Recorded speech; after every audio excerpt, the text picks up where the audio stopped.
Ainun Sama-sama. mempengerusikan majlis kita pada pagi ini dan sambungan daripada pembacaan ataupun tadi tafsiran doa Rabbana atina fid dunya hasanah wa fil akhirati hasanah wa qina adzabannar. Sebenarnya banyaklah doa-doa dalam Al-Quran itu, Rabbana innana sami'na Rabbana Rabbana Rabbana, yang semuanya juga seperti mana Ustaz sebut tadi, masing-masing ada doa yang kita panggil apa, terikat, yang bukan terikat, berangkai, dia banyak. Macam tu dia 23:18. Jadi ustaz tu dulu sama dengan saya lah. Duduk di Gombak sebelum ni menjadi ketua imam di Masjid Saidina Ali. Jadi saya bersemu dengan dia banyak dan banyak juga belajar dengan beliau. Alhamdulillah. Terutama dari segi bab akidah dan sebagainya. Alhamdulillah. Jadi tuan-tuan yang dimuliakan Allah Subhanahu Wa Taala, kita sambung perbicaraan kita tentang surah As-Sajadah. Surah Sajadah. Banyaklah semalam kita dah cerita bab Mekah Madinah. Walaupun Mekah Madaniyah, Makiyah Madaniyah tu kita tak cerita habis pun sebenarnya. Banyak lagi. Bahkan kalau kita tengok, semak-semak kitab-kitab yang ada, tuan-tuan rahmati Allah Subhanahu Wa Taala, Makiyah Madinah hampir 100 muka surat dia cerita. Tapi nak cerita semuanya tak dapat lah.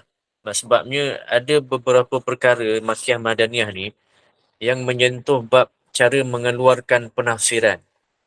Sebagai contoh, Allahumma salli ala Muhammad, ada ulama dia ambil daripada beberapa bahagian yang lebih detail. Sebagai contoh, kalau kita ni duk cerita Makiyah Madinah Madaniyah saja, tetapi ulama ni dia tunjuk lebih lagi.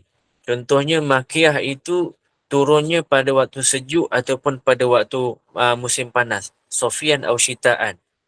Musim sejuk ataupun musim panas. Dia tengok semua sekali, tuan-tuan rahmati Allah. Ini kalau penafsiran ulama-ulama tafsir. Sampai ada kalau dalam kitab dia, dia tengok manazala lailan aw naharan. Adakah dia turun waktu siang ataupun waktu malam? Sebab pernah diceritakan Nabi SAW, tuan-tuan rahmati Allah Subhanahu Wa Taala. Ada satu hari Sayyidina Bilal, dia nak pergi azan subuh lah. Anna Bilal atan Nabi SAW, hadisnya begitu kan.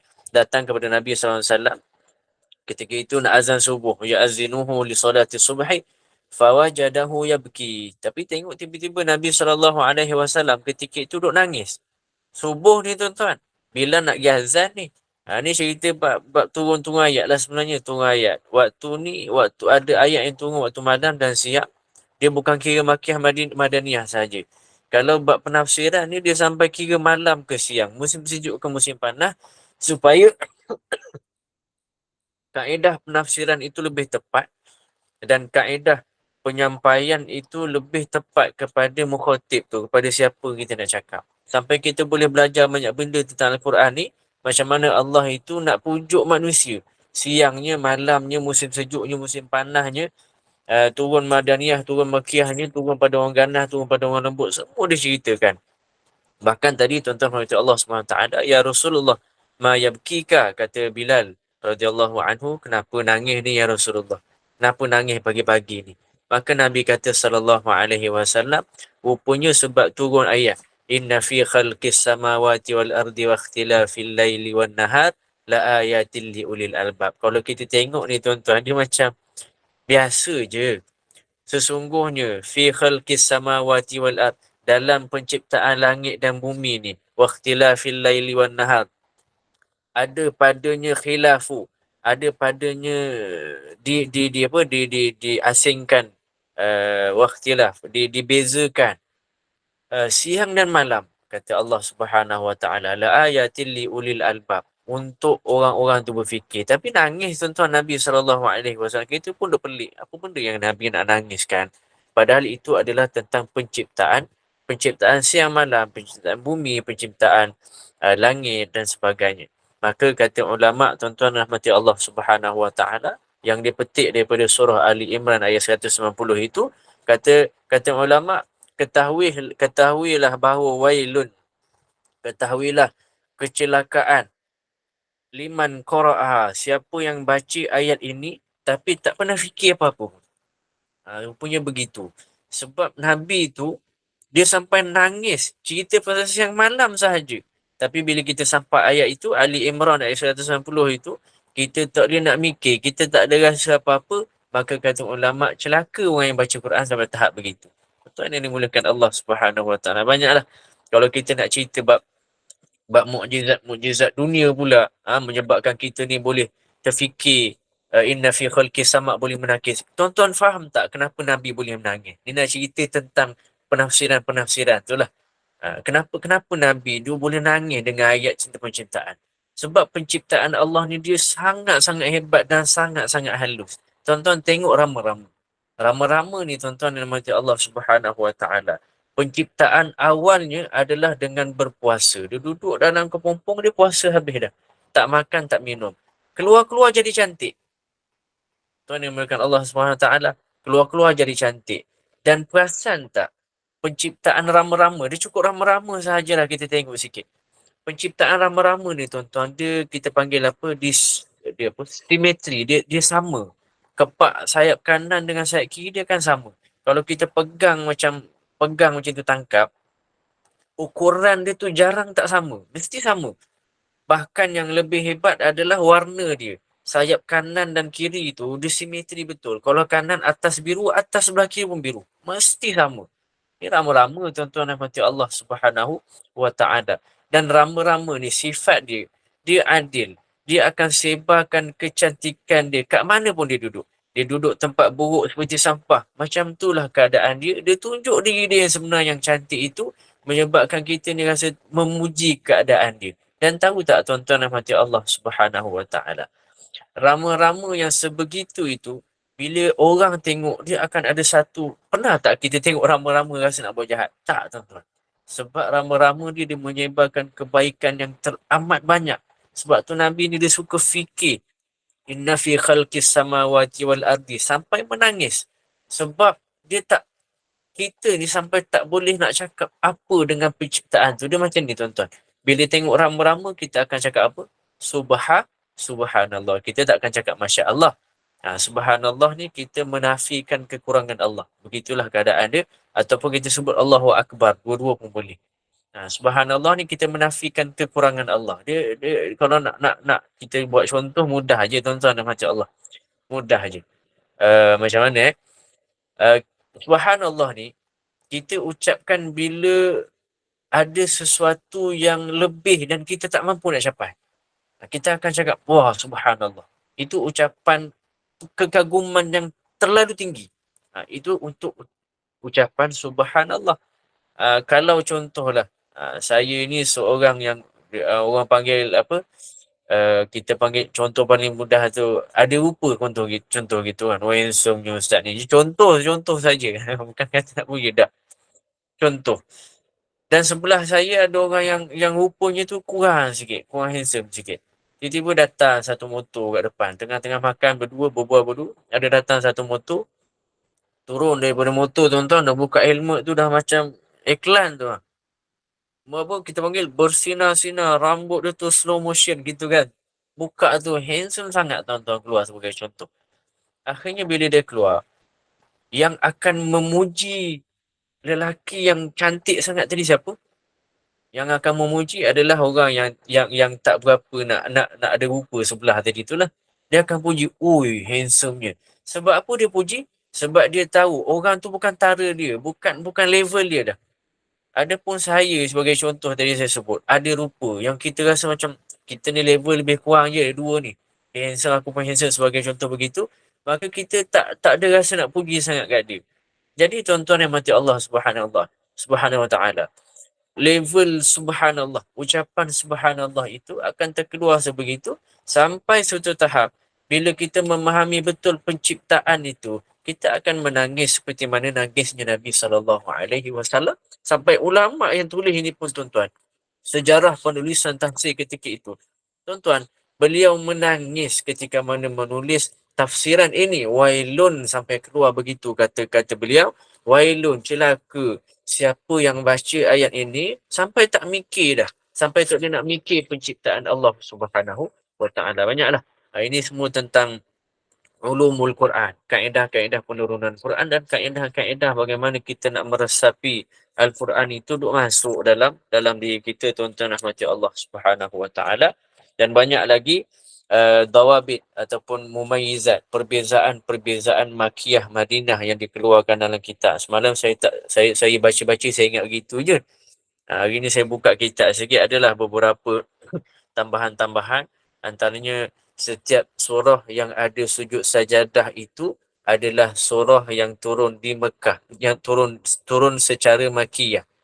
Setiap surah yang ada padanya sujud sejadah, maka dia adalah surah makiyah. Apa lagi, surah yang menceritakan kisah-kisah anbiya dulu-dulu kala adalah surah-surah makiyah. Dan ada satu bahagian ataupun pandangan yang lain yang dipanggil khasaisul uslub. Uslub dia berbeza. Tadi dari segi matan dia, tulisan-tulisan. Yang kedua, kata penafsir, kata ulama, kata guru saya, dari segi uslub. Uslub ni maksudnya kaedah Allah tulis tu, kaedah untuk sampaikan tu adalah berbeza. Adapun makiyah ni lebih cerita, bab semalam kita cerita dah, pasal ibadat, pasal apa? Pasal yaumul ba'si, pasal yaumul qiyamah dan sebagainya. Tapi ada sesuatu yang saya tinggal semalam. Apa dia? Kata guru saya, ayat makiyah ini diletakkan asas, dan asas itu perlu kita belajar mulai pada anak-anak kita lagi. Maknanya anak-anak kita yang awal tu, kita kena banyakkan ajar ayat makiyah. Kata guru saya, tuan-tuan, wada'al asasul ammah. Allah letak asas-asas syariat yang asas dulu mula-mula. Tentang syariat-syariat yang penting, tentang akhlak yang pertamanya. Macam tentang pembunuhan, boleh ke tidak berbunuh-bermunuh. Cerita pasal amwalul yatama, ketika itu duk sibuk pasal makan harta anak yatim, korupsi terlalu banyak. Maka Allah cerita benda-benda yang begitu, yang berkaitan dengan itu. Dan tuan-tuan, yang utama adalah ayat-ayat makiyah ini, ayat yang menceritakan banyak kehebatan-kehebatan wanita, sehingga ketika di Mekah itu wanita terasa sangat-sangat dihormati dan terasa sangat ada nilai pada diri dia. Ketika itulah, iaitulah makiyah. Dan kata guru saya, makiyah itu, ayat makiyah ini perlu diajarkan kepada anak-anak supaya dia tak bazirkan masa muda dia dengan perkara-perkara yang sebenarnya merosakkan diri dia. Sebenarnya menyebabkan diri dia tu, maruah dia tu tercalar, tapi dia tak perasan. Yang dia rasa adalah keseronokan. Tuan-tuan yang dimulakan Allah Subhanahu wa ta'ala. Jadi itu makiyah Madaniyah yang banyaklah. Kaedah penceritaan makiyah Madinah. Jadi tuan-tuan yang dimulakan Allah Subhanahu wa ta'ala. Maka kita ada semalam kita sambung tentang fadilat baca surah. Fadilat baca surah As-Sajadah. Saya sebut semalam, adakah wajib membaca surah Sajadah setiap Jumaat? Tak wajib. Tak wajib pun. Tapi jadi kebiasaan Rasul sallallahu alaihi wasallam. Kita masuk surah Sajadah lah kan. Sebab tu ada sesetengah imam saya sebut semalam, dia panggil apa? Dia rigid, dia tatbik dengan surah Sajadah dengan surah Insan. Dia nak baca juga setiap Jumaat. Tapi ada imam yang sesekali baca, sesekali tak baca. Macam saya sebut semalam lah, jangan marah orang-orang gini. Ada orang yang susah ada nak faham benda ni, tuan-tuan. Sedangkan perkara tu sebenarnya dia berkaitan dengan makmum, bukan imam dah. Jangan marah, ni imam ni tak hafal lah ni. Imam ni asyik baca panjang je setiap kali Jumaat.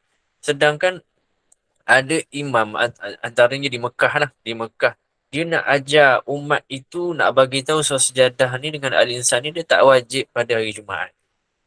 Sebagai contoh, kalau dulu tuan-tuan, saya sebut juga semalam, di Mesir sebagai contoh, di Yaman, Pakistan sebagai contoh, kalau tarawih malam pun dia baca surah Sajadah. Tapi dia maklumlah supaya makmum tak terkejut. Kan pening pula dia kan. Rasa solat lain pula. Lebih-lebih lagi perempuan.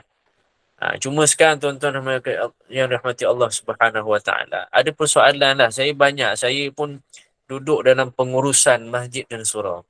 Jadi kadang-kadang ada soalan, Ustaz, sekarang ni subuh dah lewat sangat Ustaz. Pukul 6 Ustaz. Komplain Ustaz. Kita komplain, marah imam. Boleh ke dia baca juga surah Sajadah dah tahu lambat tu? Tuan yang rahmati Allah Subhanahu Wa Taala. Jadi dia tanya saya, Ustaz, boleh ke kalau kita baca tu nak ambil fadilat je, kita nak ambil fadilat sujud sejadah tu je lah.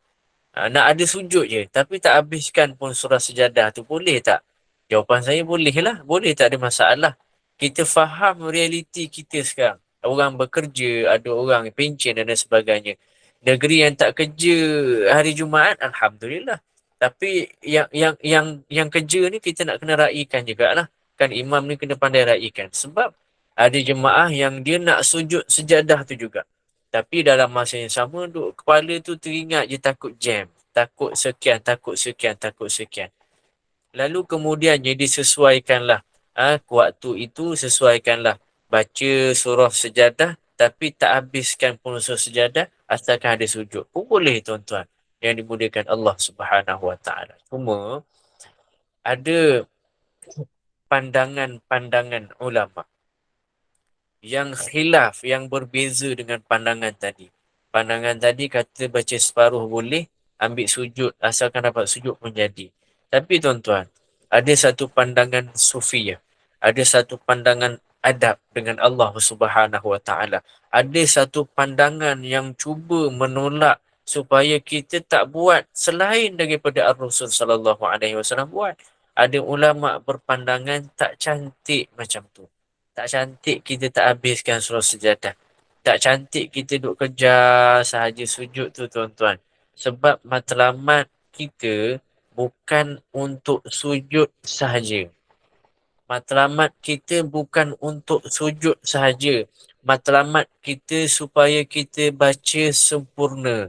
Sebab kaitan-kaitan konten, isi-isi yang ada dalam surah sejadah itu sebagai reminder kita pada hari akhirat. Setiap hari Jumaat mesti ada reminder. Tak cukup dengan khutbah Jumaat, kita ada reminder hari Jumaat, iaitulah surah As-Sajadah. Tuan-tuan yang dimuliakan Allah Subhanahu Wa Taala, maka ulama kata, ulama berpandangan tak cantik, tak habiskan pandangan ataupun bacaan itu. Sebab apa tuan-tuan yang dirahmati Allah Subhanahu Wa Taala?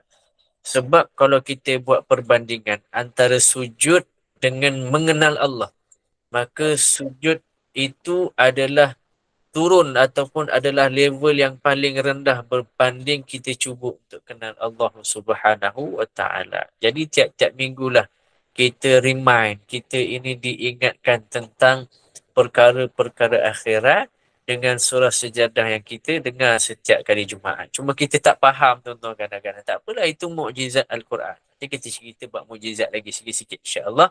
Sementara kita masuk dalam tafsiran-tafsiran begitu. Jadi tuan-tuan, pesan. Sebab saya duduk dalam pengurusan surah masjid ni, saya biasa jumpalah. Jangan gaduh isu ni. Itu pesan saya lah. Mungkin wanita dia kurang menghadapi situasi ni. Sebab kadang-kadang sempat solat, kadang-kadang tak sempat solat, dan itu tak ada masalah untuk wanita. Untuk lelaki, tuan-tuan, benda ni kita kena hadap. Sebab isu ni jadi gaduh.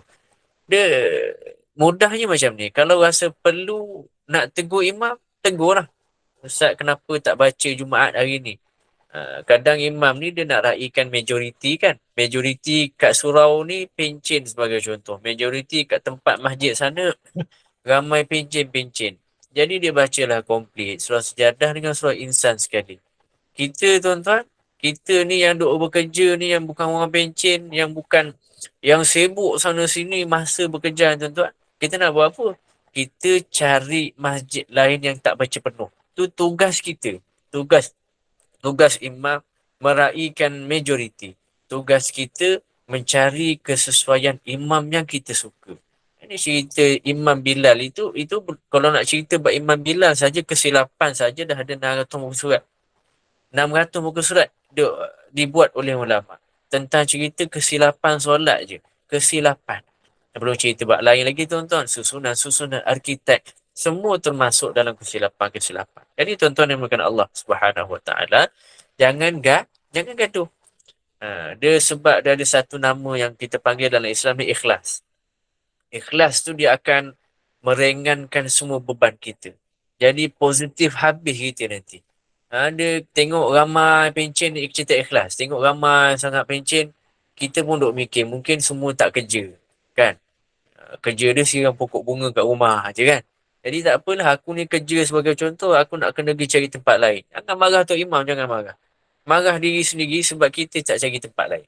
Melainkan kalau dah tak ada tempat sangat, tuan-tuan yang mati Allah Subhanahu Wa Taala, masjid sana jauh, masjid sini jauh. Jadi keadaan itu perlulah kita sampaikan pada imam. Sebut slow-slow, imam boleh tak habiskan surah sejadah aja, jangan masuk al-insan, tapi sejadah tu laju sikit. Sebab ramai bekerja ni subuh dah lewat. Tak ada masalah. Jangan gaduh, senang je gitu tuan-tuan. Sebab tu ikhlas ni. Ikhlas ni dia panggil apa? Dia tak suka gaduh sangat. Yang penting ikhlas ni cerita dia yang penting sempurna ataupun tidak ibadah itu terbaik ataupun tidak kita punya presentation kepada Allah Subhanahu Wa Taala. Itu tentang fadilat surah As-Sajdah. Tadilah yang kita sebut tadi itulah. Ulama sebut lebih utamakan uh, pembacaan konten-konten berbanding dengan sujud. Jadi itu antara fadilat lah. Kita kena utamakan sebab dia cerita berakhirat dan itu reminder kita setiap kali Jumaat. Uh, ada satu hadis Nabi SAW daripada Sayyidina Jabir radhiyallahu anhu. Jabir radhiyallahu anhu duk kata apa? La yanamu. Dia cerita pasal Nabi SAW. Ini kalau cerita pasal Nabi ni banyaklah. Hari ni kita nak cerita bab sejadah. Jadi cerita sejadah ni ada satu hadis daripada Jabir radhiyallahu anhu katanya, ya la yanamu hatta yaqra'a alif lam mim tanzil as-sajdah. Tengok nama dia sama aja. Nabi ni dia cerita nama kelima sejadah yang tu lah. Alif lam mim tanzil sejadah. Tengok nama dia. Tuan-tuan yang mati Allah Subhanahu Wa Taala, wa tabarakalladzi biyadihil mulki. Hadis daripada Musnad Ahmad lah. Tuan-tuan, Nabi tak pernah tidur hatta sehinggalah Nabi SAW itu membaca Alif Lam Mim Tanzil As-Sajdah dan juga Tabarakalladzi biyadihil mulk. Kata Sayyidina Jabir radhiyallahu anhu, tak pernah tidur Nabi SAW melainkan baca surah ni, baca dua surah ni. Kita tuan-tuan, kita ni takkan tidur selagi tak baca WhatsApp. Selagi kita tak habis nampak notification 1, 2, 3 tu. Tak habis kita tak tidur tuan-tuan. Selagi tak baca notification FB, selagi nampak bulat-bulat merah dalam phone, kita tak boleh tidur tuan-tuan. Padahal ini antara sunnah Nabi SAW. Baca sebelum tidur, bukan surah Al-Mulk sahaja, bahkan surah As-Sajdah pun menjadi suatu amalan Nabi SAW. Ustaz, saya tak ingat lah Ustaz. Panjang sangat surah Sejadah ni Ustaz. Boleh tak baca guna phone? Boleh, tak ada masalah. Cuma bila baca guna phone ni, dia jadi cabaran sikit lah. Cabaran sikit.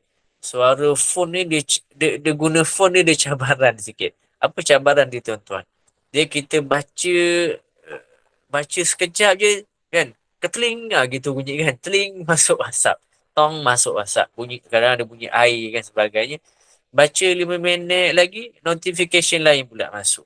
Tuan-tuan, jadi caranya apa? Disconnect lah sekejap. Disconnect lah dulu kalau nak baca Al-Quran.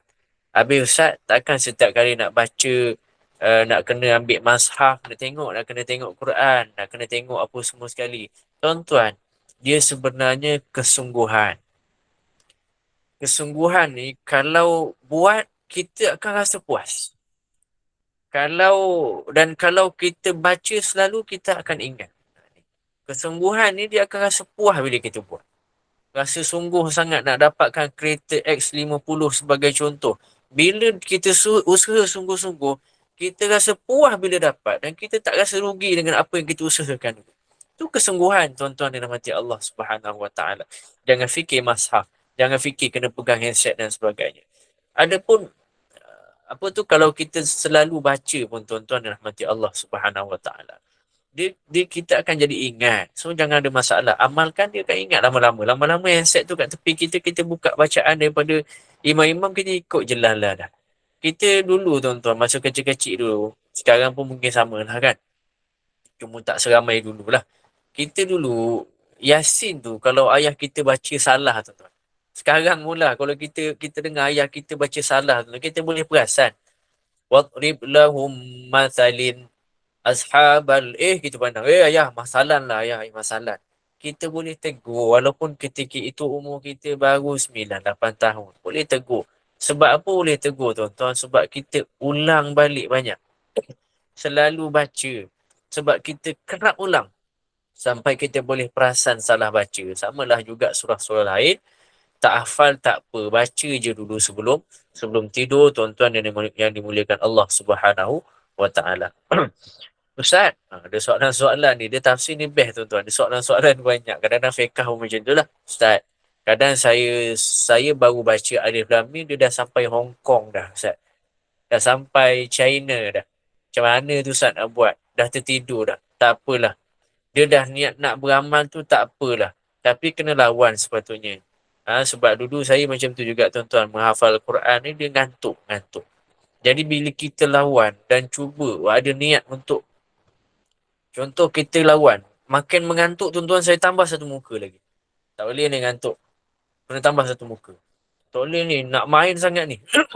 Saya dulu Johan Pimpong, peringkat negeri. Jadi dia perasaan nak main tu kuat tuan-tuan. Jadi bila rasa nak main sangat, dia dengar bunyi tang tuan-tuan, rasa nak main sangat, saya kata tak boleh. Tambah semuka lagi. Tak dapat semuka jangan main. Saya paksa. Bila paksa macam tu tuan-tuan, akhirnya apa jadi pada saya tuan-tuan? Saya akan jadi makin segar bila dengar Quran. Wallahi. Dengar Quran dia jadi tak boleh tidur terus. Dia jadi macam tu. Allah bagi sesuatu. Dia kena lawan. Bila lawan dia akan jadi kebiasaan dah. Panggil psikologi lah kalau dalam sains pun ada sebenarnya benda tu. Ustaz, saya nak baca 3 kurs saja sebelum tidur. Boleh ke tak? Boleh. Boleh je, tak ada masalah. Ayat kursi pun jangan tinggal lah kalau macam tu. Kalau boleh bacaan-bacaan ayat kursi tu, bacaan sebelum tidur. Dia jangan tinggal. Ada benda-benda yang mungkin panjang sangat tak boleh tinggal, kita jangan tinggal yang lain lah. Tak boleh baca yang tu, baca yang lain tak apa. Ataupun kalau Ustaz, Qul huwallah pun saya rasa macam letih lah Ustaz. Saya baca doa tidur boleh tak? Boleh. Baca doa tidur pun jadi, yang penting ada bacaan. Tapi cari doa tidur yang panjang sikit. Bismika Rabbi wada'tu jambi wa bika arfa'uhu in amsakta nafsi faghfir laha wa in arsaltaha fahfazaha bima tahfazu min ibadika salihin. Baca doa yang panjang sikit lah. Ya Allah, dengan nama Engkau aku letak bantal ni kat kepala aku. Wa bika bismika Rabbi wada'tu jambi wa bika arfa'uhu in amsakta nafsi, dan dengan Kau lah aku angkat bantal ni, kepala aku ni semua aku angkat. In amsakta nafsi, kalaulah esoknya kau tahan diri aku ni supaya ada nyawa lagi, faghfirlah, kalaulah esok amsakta nafsi, kau pegang nyawa aku esok ni, pagi bangun ni, maka faghfirlah, ampunkanlah dirinya ni. Gitulah doa dia. Kalau kau pegang lagi, jagalah dia seperti mana hari-hari yang sebelumnya. Itulah doa-doa tidur yang mungkin kita boleh amalkan tuan-tuan. Kalau tak boleh baca surah ni, tak apalah, baca yang pendek tu pun baca doa-doa begitu tuan-tuan. Jadi bismillahirrahmanirrahim. Masuk tafsiran sikit tuan-tuan yang dirahmati Allah Subhanahu wa taala. Doa tu ada dalam kitab apa Allahumma salli. Doa tidur tadi tu dia ada dalam adab-adab Allahumma salli. Kitab apa namanya? Saya lupalah tuan-tuan dirahmati Allah. Itu saya hafal doa tu waktu sekolah menengah lagi lah. Duk ngajar, saya minat pula doa tu. Jadi saya rasa macam dulu menengah kan, kita rasa macam bila ada benda yang berbeza dengan orang lain, kita rasa hebat. Jadi saya hafal benda tu, lama-lama benda tu lekat tuan-tuan. Bismika Rabbi wada'tu jambi wa bika adfa'uhu in absaqta nafsi faghfirlah wa in arsaltaha fahfaza bima tahfazu bi'adika salihin. Lepas tu saya tambah pula cari-cari, sekarang jumpa pula doa susah tidur tuan-tuan. Susah sangat tidur. Allahumma gharatin nujumha da'atin ujum anta hayyun qayyum. Ada doa tidur pula. Doa susah tidur ada. Dan semua doa itu Nabi yang ajar sallallahu alaihi wasallam. Ustaz banyak aja bacaan sebelum tidur. Dia macam ni tuan-tuan. Baca tertidur, selesai. Kira ada niat, aman tu jalan. Jangan risau. Tapi kalau kita baca-baca tak tertidur juga, maknanya memang Allah nak suruh kita dapat pahala banyak. Bacalah sampai habis. Tak perlu duduk pun tak apa tuan-tuan. Baring je tak apa, baring. Ataupun tengah lepas isyak tu kan, habis sembahyang balik daripada masjid tu, naik motor sebagai contoh ataupun jalan kaki, tengah-tengah jalan tu baca dah siap-siap. Baca surah Al-Mulk sikit, tabarakalladzi biyadihil mulku wa huwa. Tapi ingatlah sampai mana, kita berstop sekejap. Berhenti kejap lah. Balik rumah makan-makan, sambung ayat tu. Jadi dia banyak cepat sikit habis. Dan kehidupan kita itu kembali pada Allah Subhanahu wa taala. Baca tabarakalladzi, pandang atas, nampak langit, nampak rasa sedih sikit. Apa aku buat hari ni? Apa dosa aku hari ni? apa masalah diri aku hari ni sampai aku buat dosa. Padahal aku baca hari-hari tabarakal ladzi. Sebagai contoh, tuan-tuan yang dimulakan Allah, semuanya kita bawa kembali kepada Allah Subhanahu Wa Taala. Bismillahirrahmanirrahim. Alif Lam Mim. Kita masuk tafsiran surah Sejadah sikit ayat pertama. Alif Lam Mim. Panjang dia berapa harakat, tuan-tuan? Alif Lam Mim. Berapa harakat? Alif tak ada harakat. Satu harakat lah. Lam 6 harakat. Mim 6 harakat. Ni kalau kita nak cerita dari segi tajwid ni, dia mat apa? Dia mat apa? Saya cerita sikit. Saya bukan nak buka kelas tajwid tak. Cerita sikit je. Kita ulang kaji sikit sebelum kita masuk tafsir. Dari segi tajwid, dia mat apa ni tuan-tuan? Puan-puan rahmati Allah. Mat rempit je ustaz saya kenal. Tak. Dia, kita panggil dia mat lazim harfi musaqqal. Susahnya nak ingat ustaz. Kalau susah nak ingat, ingat dalam bahasa Melayu. Dia ni huruf lazim. Mat ni panjang. Panjang dia lazim. Lazim dan dia adalah harfi. Huruf. Dia berbentuk huruf. Alif, lam, mim. Musaqqal. Hurufnya berat. Mana yang berat dia? Alif, lam, mim. Itu berat tu. Panjang tu. Dan setiap bacaan itu dia ada dengung juga. Walaupun alif, lam, mim ni dia ada dengung dia. Macam mana nak tahu dengung tak dengung? Alif lam, kena tengok ejaan pula. Eja alif tu eja dia macam mana? Alif alif lam fa. Lam alif mim.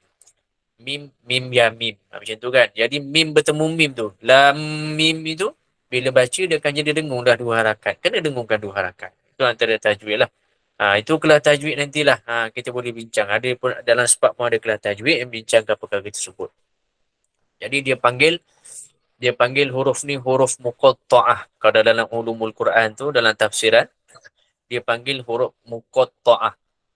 Ada surah-surah dalam Quran yang mula dengan huruf muqatta'ah ni. Sebagai contoh Yasin, apa lagi huruf surah Nun, Alif Lam Ra, surah Taha. Benda-benda ni semua diperbincang panjang ulama mula-mula awal-awal kitab tafsir biasanya. Sebelum masuk surah Al-Baqarah tu, lepas baca surah Fatihah, lepas masuk surah Al-Baqarah tu, dia bincang benda ni dululah. Sebab Al-Baqarah ini mula dengan Alif Lam, Lam Mim. Sebelum terang sikit bab mana Alif Lam Mim ni, tuan-tuan yang mati Allah Subhanahu Wa Taala. Dia ada satu hadis. Orang yang baca Quran, kata Nabi SAW, ini hadis yang biasa kita dengar. Setiap huruf yang kita baca dapat 10 pahala. Maka kata Nabi SAW, aku tak kata alif lam mim itu satu huruf, tapi aku maksudkan alif itu satu huruf, lam itu satu huruf, mim itu satu huruf. Maknanya baca alif lam mim sahaja berapa pahala dah tuan-tuan? 30 pahala. Sebab tu saya ajak sama-sama baca. Kalau kita nak tafsirkan ayat ni, bacalah alif lam mim saya sebutlah sekali lam mim. Sebab setiap orang tu dapat pahala baca tu. Kalau kita baca semua ramai-ramai, semua dapat lah. Walaupun cuma pandai baca alif lam mim saja tak apalah. Kalau dah baca Fatihah dan lain-lain tu tentulah lagi kita kena janji, kita kena yakin dengan janji-janji Rasul sallallahu alaihi wasallam. Alif lam mim, apa makna dia tuan-tuan? Apa maksud alif lam mim? Setiap tafsir surah yang dimulakan dengan huruf-huruf ni, ulama-ulama ada beberapa tafsiran yang cuba tafsirkan alif lam mim ni. Ada yang sebut huruf depan ni adalah huruf nama-nama Nabi Muhammad sallallahu alaihi wasallam. Ada yang sebut ini adalah antara nama-nama Allah. Macam Yasin pun nama Muhammad lah. Wahai Yasin. Yasin tu Nabi Muhammad sallallahu alaihi wasallam. Innaka la Yasin wal Quranil Hakim.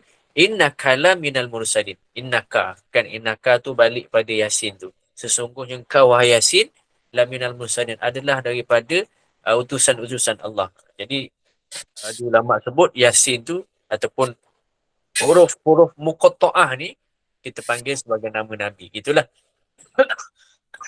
Ada ulama yang cuba tafsirkan rupanya. Ada yang kata huruf-huruf tu adalah al-insan. Ada yang kata huruf-huruf yang pecah-pecah ni, muqatta'ah ni tadi, huruf pecah lah maksudnya, adalah bentuk cabaran Allah kepada orang Arab yang menguasai sastra bahasa Arab pada zaman tersebut. Kita tak rasa sangat tuan-tuan dengan huruf ataupun dengan data-data ni. Sebab zaman Mekah dulu mereka ni sangat-sangat menguasai ilmu sastra. Sangat-sangat. Kalau diorang ni diberi satu tong arak lah kan, minuman arak tu. Mereka ni boleh puji arak tu secara spontan sampai tahap orang lain ni berminat sangat nak cuba arak tu. Kalau dia nampak perempuan yang cantik sebagai contoh, lelaki yang cantik sangat sebagai contoh, mereka ni boleh puji habis sedetail-detailnya seperti mana mereka puji Nabi SAW. Kita tengok nampak Rasulullah SAW, Syekh Usamah Al-Azhari baru ni ada cerita pasal lukisan. Tuan-tuan yang mati Allah Subhanahu Wa Taala. Ada satu sahabat Nabi yang terakhir waktu itu, sampai saya tak ingat siapa. Bukan Huzaifah, Allahumma salli Muhammad. Sahabat Nabi yang terakhir hiduplah zaman tu, dia pergi berhijrah. Hijrahlah jalan-jalan. Sampai satu tempat, dia jumpa seorang namanya Hindun. Hindun itu tuan-tuan, dia tak makan tuan-tuan. Dia duduk kat kedai makan. Hindun tu tengok dia. Tengok. Dan dia tahulah dia ni sahabat Nabi. Dan dia adalah orang terakhir, ramailah kenal dia. Jadi bangunlah dia daripada kedai tersebut. Bangun tuan-tuan. Tak lama lepas tu, dia balik tempat dia. Di tempat dia tu tiba-tiba kecoh. Viral tuan-tuan. Lukisan muka dia tu dijual. Lukisan muka ni, muka dia tu dijual. Dijual oleh orang ramai waktu itu. Jadi tuan-tuan mati Allah SWT, dia pun cari siapa yang lukis ni muka dia ni. Kan macam mana dia boleh tahu muka dia ni. Tuan-tuan, bila Allahumma salli Muhammad, bila dia cari siapa yang melukis, rupanya yang lukis tu yang Hindun tadi tuan-tuan. Hindun ni dia suka tengok muka orang sampai dia boleh hafal directly terus muka orang tu sebab dia ni pandai sangat sastra Arab, maka dipuji dengan pujian, dengan syair. Syairnya itu dilukis pula oleh orang lain. Tuan-tuan tengok macam mana. Maknanya kalau kita tengok hadis-hadis Nabi SAW, ada orang yang boleh gambarkan muka Nabi SAW kerana bahasa sastra itu yang sangat cantik. Maka ini cabaran pada orang Arab daripada segi bahasanya. Dan ini tafsiran daripada beberapa orang ulama. Cara paling ramai, majoriti ulama sebut alif lam mim ni apa dia? Paling ramai, paling kuat ulama sebut majoriti makna alif lam mim ni apa dia? Makna dia apa? Kata ulama, makna daripada perkataan alif lam mim majoriti ulama sebut adalah wallahu a'lam. Sirru min asrarillah, kata ulama. Sirrun min asrarillah, rahsia daripada rahsia Allah. Tahu tak alif lam mim ni? Tahu, tapi tak tahu makna dia apa. Jadi ini adalah i'jazul Quran, mukjizat Al-Quran. Ada orang Arab sampai tak mampu, orang Arab ni sampai tak mampu nak kata apa dek kerana alif lam mim saja. Tercengang dia. Bangga mereka dengan bahasa mereka, sastra mereka. Tapi bila datang alif lam mim ni, tercengang mereka ni. Sedapnya alif lam mim, sedap sebut. Tapi tak boleh nak maknakan. Dia orang tak pernah pun nak reka sebegitu tuan-tuan. Sebab Al-Quran ini, Allah sendiri yang cabar Arab supaya bawa satu surah. Jadi ada satu Musailamatul Kazzab, dia cuba buat surah sendiri kan.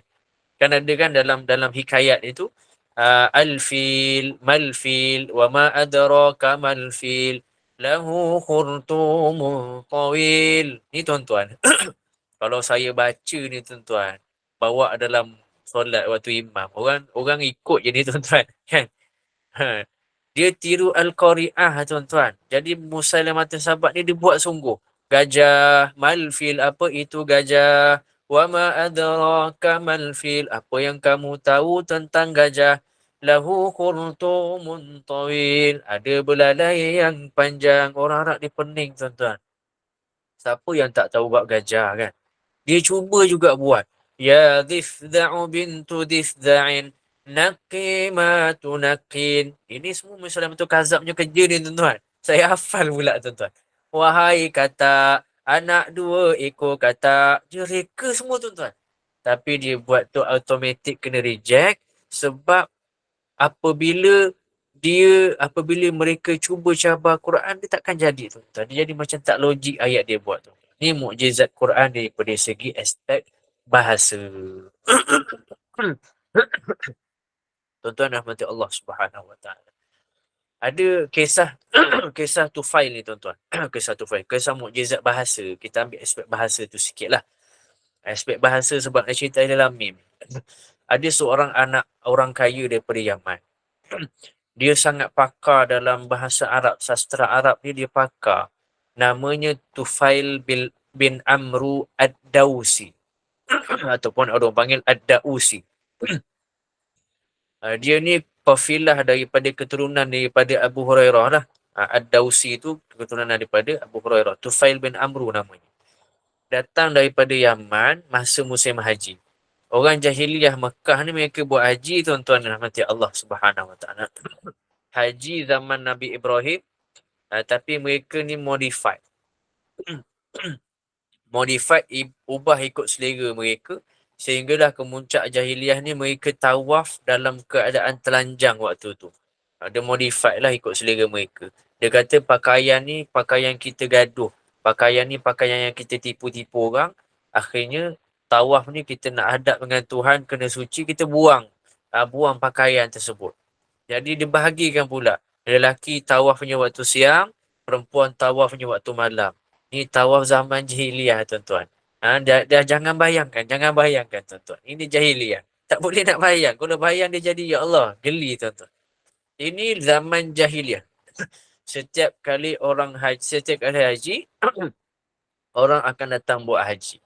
Maka masa Nabi Muhammad SAW mula-mula buat dakwah, Nabi akan jumpa setiap orang-orang ni tuan-tuan, cerita tentang Allah Subhanahu Wa Taala. Jadi cerita tentang haji ni tuan-tuan, bila Islam mula tersebar di Mekah, Abu Jahal dia buat meeting. Aku tengok Muhammad ni dia makin ramai pengikut. Musim haji nak datang dah ni. Orang luar pula nak datang lagi ramai. Kan dia cerita pula pasal Tuhan dia. Abu Jahal ni dia buat meeting macam mana nak sekat Muhammad sallallahu alaihi wasallam.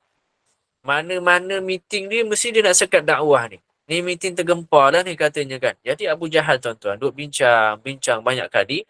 Akhirnya dia decide, dia buat keputusan ginilah. Kita letak wakil setiap pintu masuk Mekah. Setiap border Mekah ni tempat cop pasport tu. Dulu tak ada pasport tuan-tuan. Saya letakkan gambaran je.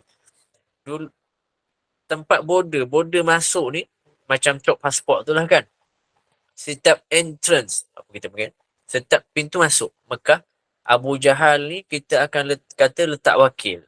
Setiap orang yang masuk daripada luar datang nak buat haji, bagi tahu mereka hati-hati, kat Mekah ada orang lelaki nama dia Muhammad. Jangan dengar apa dia cakap. Kalau dengar nanti kamu tersihir. Jangan dengar apa dia cakap. Hati-hati sebab dia hina agama moyang kita. Hati-hati dengan dia nama Muhammad ni sebab dia akan sekian-sekian banyaknya skrip dan perangai jahat mereka ni tuan-tuan. Ni kita panggil propaganda lah yang berlaku juga di Malaysia sekarang. Saya tak nak ulah banyak propaganda Malaysia ni.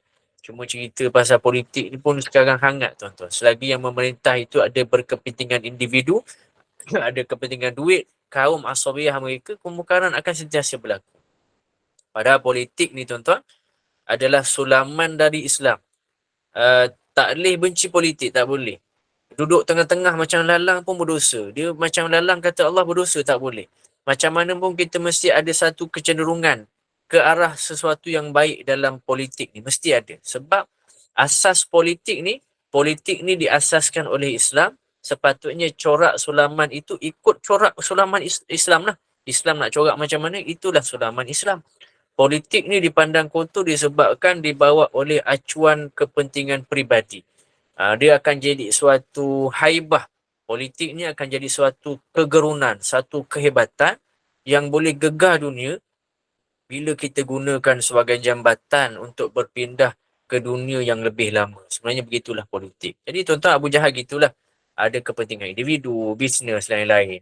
Jangan dengar Muhammad cakap ni, dia nenek moyang kita. Tak ada TV lagi zaman tu, FB pun tak ada tuan-tuan. Jadi dia buat propaganda setiap pintu masuk. Burukkan Islam, burukkan Muhammad. Abu Jahal buat lama dah benda ni tuan-tuan. Jadi dia letak wakil. Tufail bin Amru datang dari Yaman. Dia nak masuk daripada Yaman, daripada arah selatan, masuk border Mekah. Ada orang bagi tahu dia ada seorang lelaki nama Muhammad gini bla bla bla bla tuan-tuan. Tufail duk cerita sendiri kisah ni lepas daripada dia Islam. Aku masuk ke Mekah. Aku rasa takut yang teramat. Takut jumpa orang yang namanya Muhammad. Aku sanggup beli kapas. Kapas itu dibeli untuk letak kat dalam telinga. Takut tersihir dengan namanya Muhammad sallallahu alaihi wasallam. Tuan-tuan, sihir Arab ni kuat dah. Kalau nak cerita sihir Arab ni teruk sangat. Arab ni sihir dia paling kuat. Kalau orang yang ada sihir, terkena sihir, naik Gunung Sinai, dia akan rasa dia macam sikit. Ni cerita sihir lah. Itu tak apalah, ada yang percaya dan tak percaya, tak ada masalah. Tuan-tuan yang dimuliakan Allah Subhanahu Wa Taala. Arab ni semua power lah. Kuda dia pun power. Dulu sempat saya naik kuda. Sini pun saya cerita kemudian lah. Akan panjang jadi ceritanya. Jadi cerita propaganda Islam. Abu Jahal ni tuan-tuan. Dia masuk dalam apa tu, Allahumma salli Muhammad, masuk dalam Mekah. Akhirnya dia ni orang kaya. Tufail ni orang kaya, orang cerdik. Tufail ni dia bijak bab sastra Arab. Dia PhD, dia doktor dalam sastra Arab. Jadi bila masuk buat ibadah, kebetulan satu hari dia pergi jalan kat Kaabah, dia nampak Muhammad sallallahu alaihi wasallam. Jangan dekat, bla bla bla, dia teringat tuan-tuan. Tapi dia nampak Nabi Muhammad tengah baca Quran. Terdetik dalam hati dia, dia cakap monolog kat diri sini, Tufail, kamu ni orang cerdik, pandai sastra, kamu boleh baca, boleh nilai mana yang betul, mana yang salah, elok tak elok. Kenapa tak pergi dengar je apa yang Muhammad baca? Kalau tak betul, orang cerdik ni tahu, jadi reject je lah. Kalau betul ada manfaat, maka sebagai orang cerdik, aku kena ikut, kata Tufail dalam diri dia. Maka macam ni lah akhirnya. Tuan-tuan dan mati Allah Subhanahu Wa Taala, macam depan-depan saya ni lah. Kan cerdik-cerdik semua, dengar dulu. Kalau saya rasa apa yang saya sampaikan betul, ikutlah. Kalau kuliah saya ada yang salah, tolak, buang, tegur siap-siap. Tufail ni tuan-tuan, dia cerdik. Dia dengar, dia nilai. Masalah kita sekarang tuan-tuan, kita ni pun dengar pun tak nak. Lalu tanggalkan kapas telinga dia. Tufail tanggalkan kapas telinga dia, pergi jumpa Muhammad.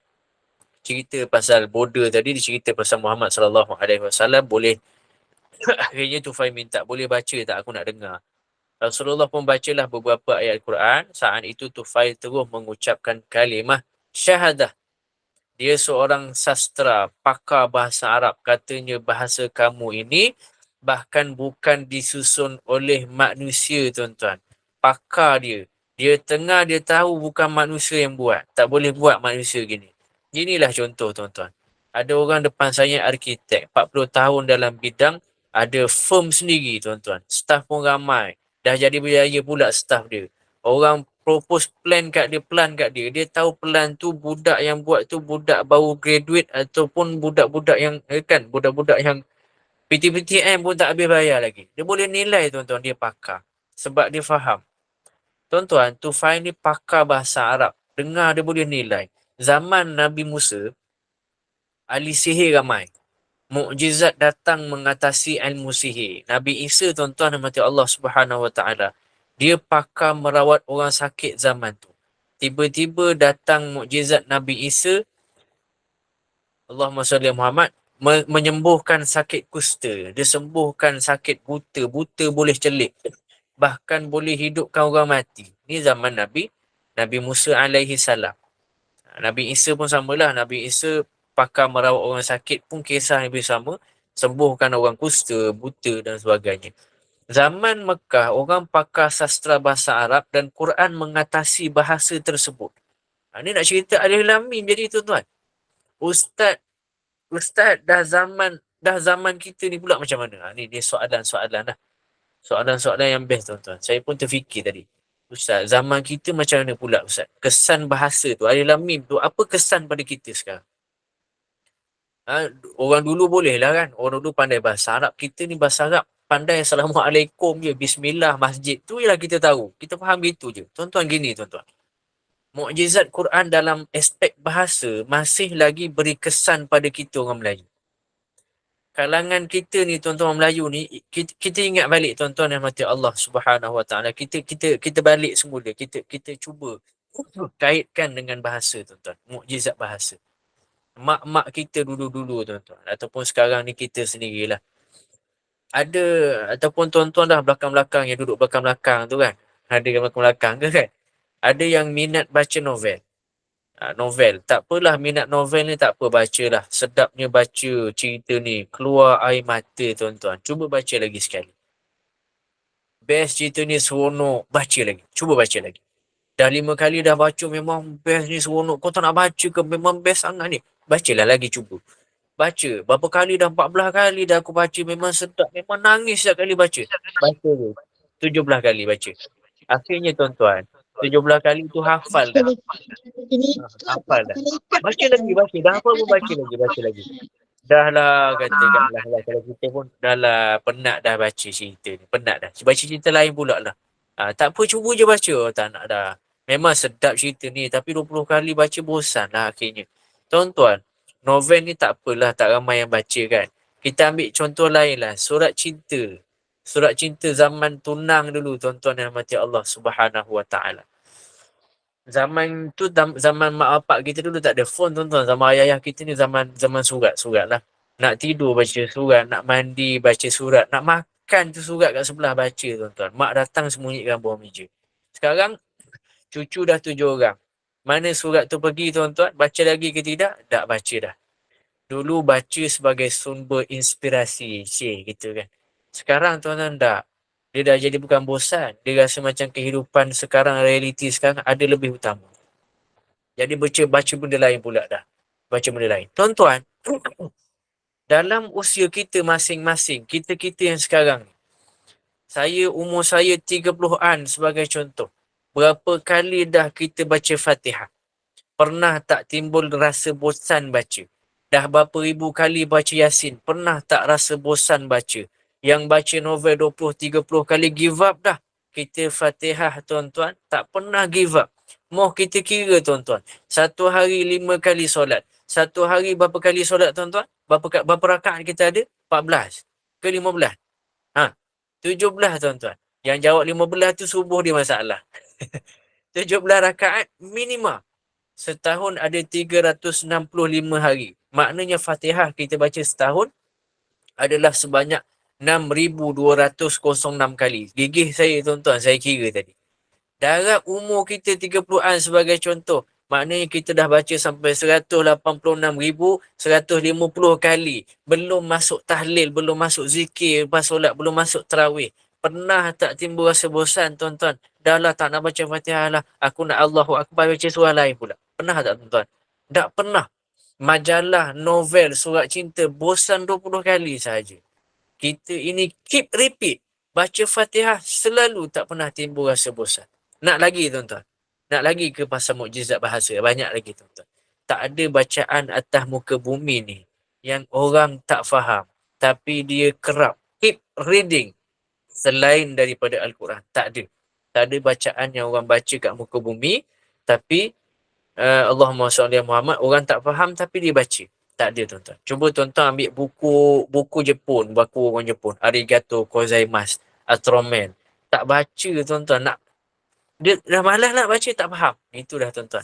Bagi buku bahasa Jerman, tuan-tuan, bahasa paling susah dalam dunia. Tron-tran, kungkang kan. Aku tak faham dah, aku tak nak baca. Al-Quran, tuan-tuan, walaupun tak faham, kita baca. Mana ada atas muka bumi ini satu bacaan yang orang tak faham bahasa dia, tapi masih orang baca. Satu bacaan yang orang tak faham, tapi orang dengar boleh nangis, tuan-tuan. Satu bacaan yang tak pernah, kita panggil apa?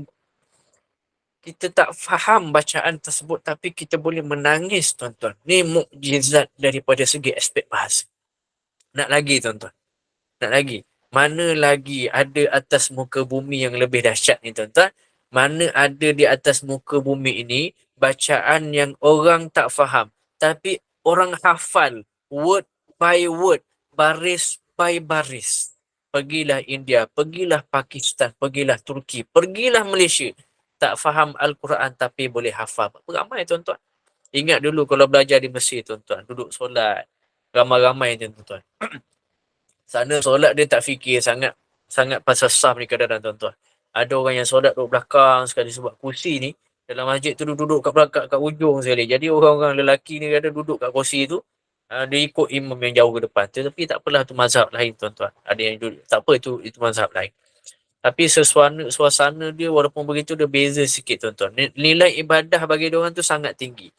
Kalau kita saf tak rapat tuan-tuan, dia peluk kita tuan-tuan. Daripada kanan tu dia peluk kita, dia tarik sini rapat. Tengah sembahyang tuan-tuan.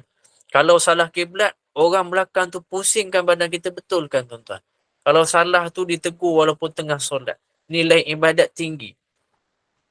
Kalau nak cerita bab tegur imam tu lagilah dahsyat tuan-tuan yang mati Allah Subhanahu Wa Taala. Yang paling best. Imam kalau salah baris sikit je tuan-tuan, jemaah yang tegur tu macam kita tengah baca amin tuan-tuan, sebut serentak dekat Malaysia ni tuan-tuan. Yang tegur imam tu, ghairul maghdubi alai, ghairi. Ramai-ramai macam amin tuan-tuan. Kalau surah-surah besar lagi seronok tuan-tuan. Allah jaga. Kalau nangisnya ramai-ramai. Kadang kita baca tepi dinding tuan-tuan. Pakcik cleaner datang duduk depan kita, makan roti yang orang bagi dekat Mesir dululah. Tiba-tiba kita tengah baca, dia tegur kita tuan, salah bagi. Hafal Quran rupanya dia. Sampai saya tak berani nak jadi imam di masa belajar dulu di Mesir. Cuma pernah ditolak jugalah ke depan.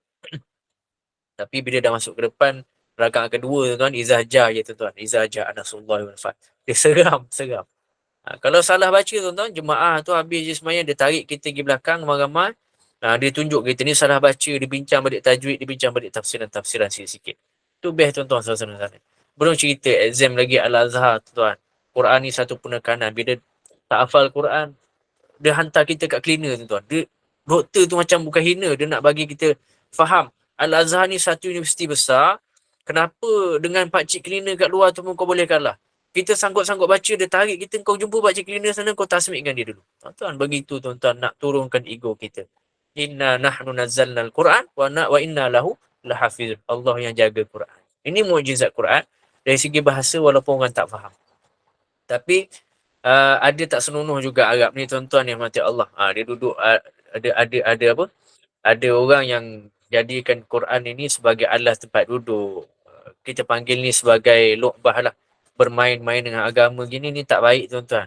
Dalam satu aspek yang lain kita panggil dia batal akidah. Dia boleh jadi kafir, dia boleh jadi kufur.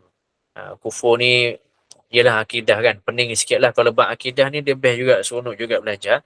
Dan termasuk dalam yang membatalkan iman kita adalah membuat permainan ataupun bermain-main dengan perkara asas dalam Islam. Contohnya Al-Quran. Kita buat duduk. Al-Quran kita tunjuk dia, Quran tu macam buku biasa je. Perkara tersebut pun boleh menjadikan kita ini kafir tuan-tuan Allah Subhanahu Wa Taala. Tuan-tuan, tak faham kita hafal. Tak ada bacaan lain yang orang tak faham dia baca. Apatah lagi hafal. Kalau ada yang berkata itu orang Arab, kalau ada yang kata tu orang Arab Mekah, boleh dia faham Quran Ustaz? Datangkan hujah yang macam kita ceritakan tadi tuan-tuan, yang macam Allah Subhanahu Wa Ta'ala, tanzilul kitabu la raiba fih min rabbil alamin. Ayat kedua, mari kita baca sama-sama. A'udzubillahi minasyaitonirrajim. Tanzilul kitabi la raiba fih. Baca satu-satulah. Tanzilul kitabu la raiba fih min rabbil alamin. Ini ayat kedua daripada surah As-Sajdah, penurunan Al-Quran yang tiada keraguan padanya, tiada syak padanya, no dams, la raiba, tiada keraguan, yang diturunkan daripada Allah Subhanahu Wa Taala, Tuhan sekalian alam. Dan tuan-tuan rahmati Allah Subhanahu Wa Taala, lafaz alam ini pun sangat menarik sebenarnya. Kita panggil dia plural kepada plural, tapi sebab masa pun saya tak boleh nak cerita banyak tanzilul kitab ni. Masa pun ada lebih kurang 5 minit, jadi saya rasa saya boleh stop sampai sinilah hari ini lebih kurang setakat ini. Dan kita sambung ayat kedua nanti insya-Allah pada minggu-minggu akan datang, kelas-kelas akan datang insya-Allah Subhanahu Wa Taala. Jadi moga-moga mendapat manfaat dan berkat daripada pembelajaran Al-Quran kita. Untuk itu saya serahkanlah semula kepada pihak kepada sebab kepada Ustazah. Terima kasih Ustaz. Ada yang kat tangan nak tanya soalan. Pantus merah. ke tersalah tekan? Salah tekan. Tak tekan itu. Okey, baik. Ada soalan Ustaz dekat ruangan chat ni? Tak ada. Saya rasa tak Daripada ada. Hajah Samsiah. Dia tanya, Ustaz, Oh, kalau baca surah As-Sajadah dan surah Al-Mulk pada waktu malam tapi belum lagi tidur, masih buat kerja-kerja lain, adakah dikira baca sebelum tidur juga? baik. Okey. Baca surah Sajadah dan surah Al-Mulk waktu malam, belum lagi nak tidur tapi masih buat kerja lain. Benda ni ada pandangan-pandangan berbeza lah sebenarnya. Ada pandangan berbeza. Ada yang sebut bila dah baca surah Al-Mulk dan Sajadah ni, kita dalam keadaan memang nak tidur dan tak boleh buat perkara selain kita nak tidur. Perkara yang luar nak tidur tu jangan buat. Kalau buat maknanya macam terbatal lah. Ada yang berkata begitu. Tapi tuan-tuan dan mati Allah SWT, ada pendapat ulama' ataupun majoriti ulama' sebut bacaan Sajadah dan Al-Mulk ini boleh kita baca mula daripada Khaitul Abiyad tu. Khaitul Aswad. Daripada permulaan malam tu, maknanya nak masuk asar ke maghrib itu pun dah boleh mula baca Al-Mulk dan As-Sajadah, dan itu pun dikira waktu malam. Cuma nak ambil sunnah itu sallallahu alaihi wasallam, maka yang terbaik adalah ketika mana sebelum tidur. Mana sebelum tidur tu lepas isyak lah. Lepas isyak tu bila-bila pun tak apa, tiada bacaan ataupun tak ada perkara yang membatalkan bacaan tersebut, asalkan kita baca sebelum waktu tidur, maka dikira juga bacaan sebelum tidur. Tengah masak pun boleh, apa lagi tu, buat kerja-kerja pun boleh, tak ada masalah. Tengah tengok TV, sebelah ada apa sebelah ada surah Sajadah, kita ikut sekali bacaan pun itu dikira sebagai bacaan sebelum tidur. Baik. Okey, saya kira setakat itu saja soalan yang pada jemaah Ustaz ya. Ya, betul. Okay, baik, Alhamdulillah. Jazakallah khairan kepada Ustaz Muhammad Al-Nasim atas kesediaan berkongsi ilmu tadabbur surah As-Sajadah ini ya. Kita lihat terdapat banyak pengajaran daripada surah As-Sajadah ini kita boleh terapkan dalam kehidupan ini. Dan semoga ianya memberi sedikit sebanyak kefahaman, manfaat dan juga mengambil ibrah daripadanya. Terima kasih kepada penaja dan juga para jemaah yang sudi duduk bersama-sama hingga ke akhir majlis ini. Dan juga atas sumbangan, semoga dikurniakan keberkatan rezeki dan umur kepada kita semua. Dan Ustaz bagi menamatkan majlis ini, silakan Ustaz menutup dengan tasbih kafarah dan surah Al-Asr. Baik, terima kasih semua yang hadir. Kita tangguh dengan kafaratul majlis, pengampunan majlis, wa suratul asri, subhanallah wa bihamdih, subhanakallahumma wa bihamdika, ashhadu an la ilaha illa anta, astaghfiruka wa atubu ilaik. Bismillahirrahmanirrahim. Wal asri innal insana lafi khusri illa alladhina amanu wa 'amilus solihati wa tawasaw bil haqqi wa tawasaw bis sabri. Shallallahul azim wa sallallahu ala Muhammad wa alihi wa sahbihi wa baraka wa sallam. Alhamdulillahirabbil alamin. Terima kasih semua. Saya minta diri dulu, saya kena timbang. Assalamualaikum warahmatullahi wabarakatuh. Waalaikumsalam warahmatullahi wabarakatuh. Terima kasih Ustaz atas penjelasan ilmunya. Jumpa lagi Ustaz insya-Allah. Sama-sama. Jumpa lagi Ustaz ya insya-Allah. Okey. Waalaikumsalam warahmatullahi wabarakatuh. Jumpa lagi semua malam nanti kita ada lagi ya kuliah maghrib pada pukul 8 hingga pukul 10 lah. Dia yang pukul 9 tu ada pengkongsian ilmu kitab Al-Kabair bersama-sama Ustaz Muhammad Zahar. InsyaAllah. Jumpa lagi semua. Terima kasih ya. Terima kasih, Puan Ainon. Assalamualaikum. Sama. Terima kasih, Ustaz.